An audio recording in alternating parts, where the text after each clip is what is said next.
ছোট্ট একটা সংসার যেখানে প্রতিনিয়ত ঝগড়া লেগেই থাকে, কিন্তু তারপরও সন্ধে নামার পরে ঘামে ভেজে ক্লান্ত মানুষটার জন্য অপেক্ষা থাকে। তার আসতেই তাড়াহুড়ো থাকে, জল, তাওয়াল আর পরিষ্কার কাপড় দেওয়ার তোড়জোড় শুরু হয়ে যায়। তারপর যখন সেই ঘামে ভাজা ক্লান্ত মানুষটার শার্টের পকেট থেকে হাতড়ে কখনো ফুল কিংবা প্রিয় চকলেট বা খুব সামান্য একটা কানের দুল পাওয়া যায়, তখন চোখে জল চলে আসে। না হয় ঠোঁটের কোণে লুকানো মিষ্টি হাসি।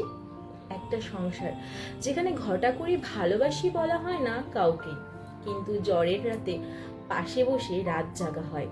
অফিসে যাওয়ার সময় আসি বলার সাথে সাথে সাবধানে থেকেও কথাটা থাকে।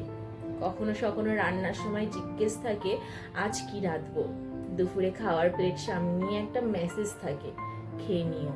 একটা সংসার যেখানে হয়তো প্রতিনিয়ত ঘুরতে যাওয়ার জন্য সময় বরাদ্দ থাকে না, তারপরও একদিন হুট করে প্ল্যান ছাড়াই একটা পুরো বিকেল মাতিয়ে বেড়ানোর আনন্দ থাকে। একসাথে রিমোট নিয়ে হাতাহাতির পরে পাশাপাশি বসে সিনেমা দেখা থাকে। কখনো বা ঘুম না আসা রাতে আর কিছুটা গল্প করার বায়না থাকে।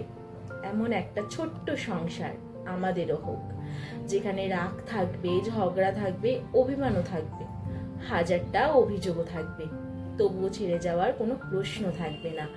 ভালোবাসি না বলেও যে ভালোবাসা যায় সেটার প্রমাণ থাকবে। ছেড়ে যাওয়ার যুগে যে থেকে যাওয়া যায় তার একটা সুন্দর চিহ্ন থাকবে। থাকুক না এমন একটা সংসার তোমার আমার।